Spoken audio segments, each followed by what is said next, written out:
Hey guys, it's Dean again, and today we'll be talking about potential coaching hires, who I think is the best, who I think is the worst, who I think is a middle tier coaching hire for the 2022 Miami Dolphins.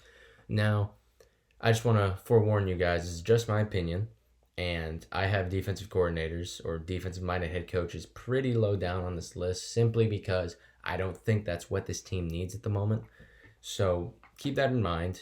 Your favorite defensive coaching hire might be in the mid or the worst, and that's fine. It's fine. It's just an opinion, but it's what I think. I just don't think the team needs that at the moment. And another thing, I would like experience over anything else. Like first time head coaches, it's ironic because my favorite head coaching hire on this list is going to be a first time head coach if that's the case, but experience is very much wanted. So keep that all in mind. We're going to get right into it. And as I said, my favorite head coach hire is Mike McDaniels. And again, it's ironic because I said I really want coaching experience, but this guy, I love him. I think what he does with that team over there is amazing. And you're like, oh, he doesn't call the plays. It's Kyle Shanahan. Correct. He does not call the plays, but he's in charge of the run game over there, and he's heavily relied upon. His opinion is wanted by Kyle Shanahan. And from what I hear, he's a great guy to be around. He's a great team guy, and that's what Ross is looking for. And another thing, I just think Tua fits well into this system. Not only do I love this scheme, I think Tua fits perfectly into it.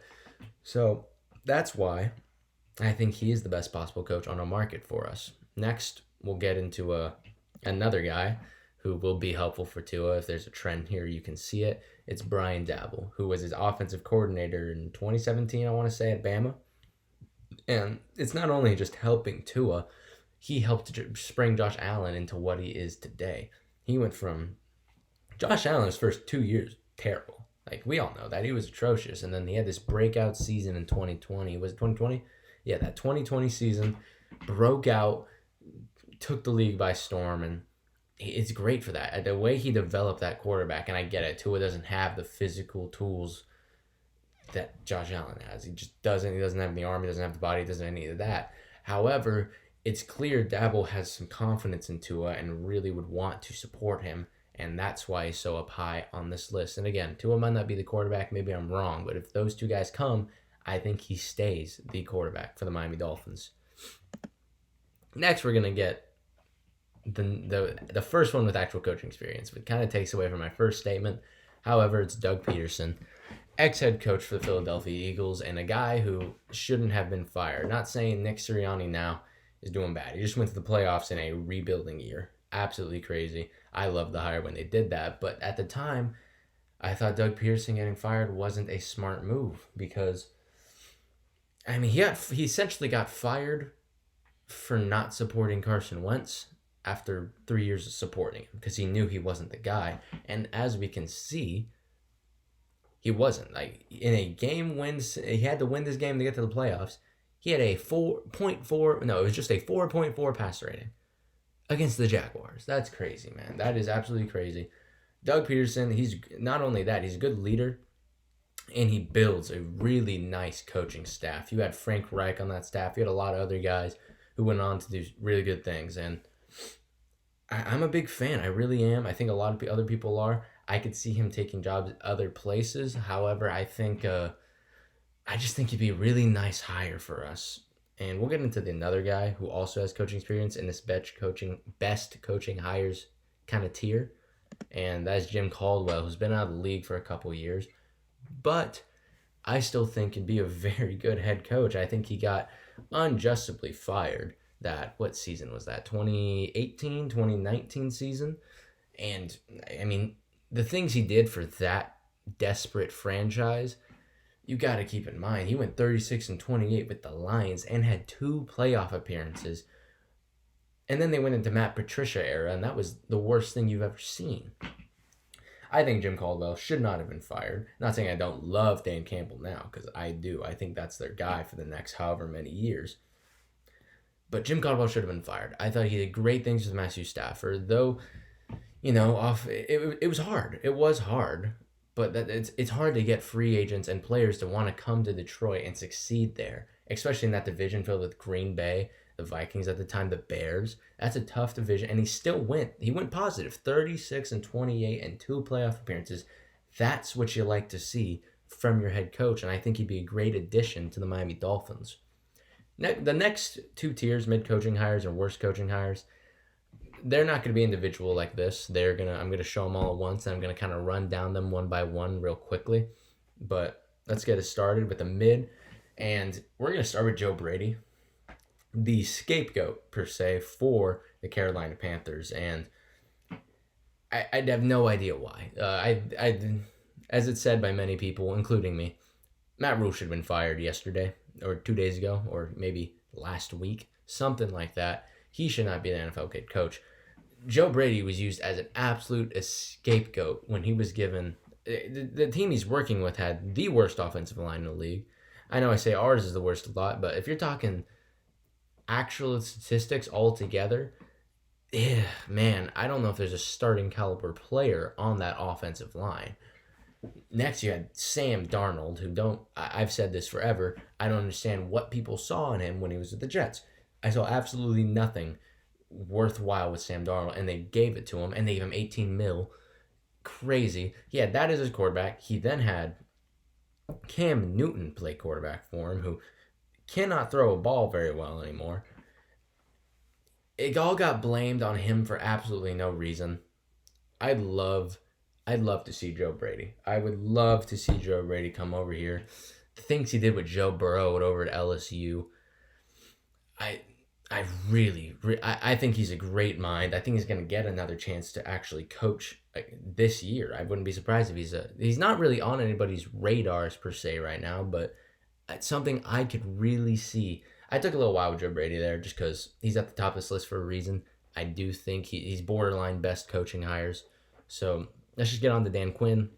We're going to get to our first real defensive-minded guy, and I don't hate it. I know we put in an interview for him. That's the reason he's on this list. I don't hate it. I don't. It's just defense isn't what we need at the defensive-minded head coach isn't exactly what we need at the moment. I love what he's doing with the Cowboys. I liked him in Atlanta. Even when they were losing, those players were still fighting for him. This has nothing to do with more his coaching, just what I think we want. But if we hired him, he is a very good team builder. You know, you had Kyle Shanahan on. You had Mike McDaniels in that Falcons staff room. I'm a big fan. I really am. And while I don't think it's the best option, I do think offensive guys should take priority in this situation. It's definitely not bad. We'll get to Eric Bieniemy, and this might sound a little, what's the word? What's the word? Might sound a little off considering I was talking about Mike McDaniels and how he doesn't call the plays, but with Eric Bieniemy, he's kind of an unknown for me because he might be calling some of the plays and getting an opinion, but you got Andy Reid over there, one of the greatest offensive mind the game's ever seen. I think he gets a lot of help from that. And that's not saying Eric Bieniemy shouldn't get any credit. He should get some credit. But I'm a little skeptical of people, especially offensive people, from the Andy Reid coaching tree because of what we just saw with Matt Nagy, stuff like that. I'm a little more skeptical in Bieniemy than a lot of people. I was one of the guys saying, hey, let's give it another year or two before we get him a head coaching gig. Not saying he shouldn't be a head coach. I still think he can be a good one. I'm just a bit more skeptical than I am for a Mike Daniels, a Brian Dabble, a Joe Brady, even a Kellen Moore later on this list. But Nathaniel Hackett, I'm very low on. I really am. I'm not a fan. He's a lot like, I almost put him in the worst coaching hires.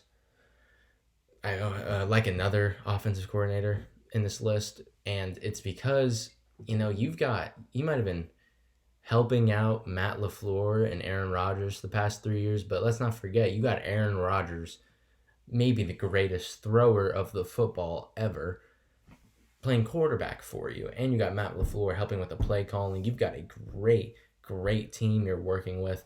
I don't know. It might just be me. I'm not a huge fan of Nathaniel Hackett. I'm not saying he can't work.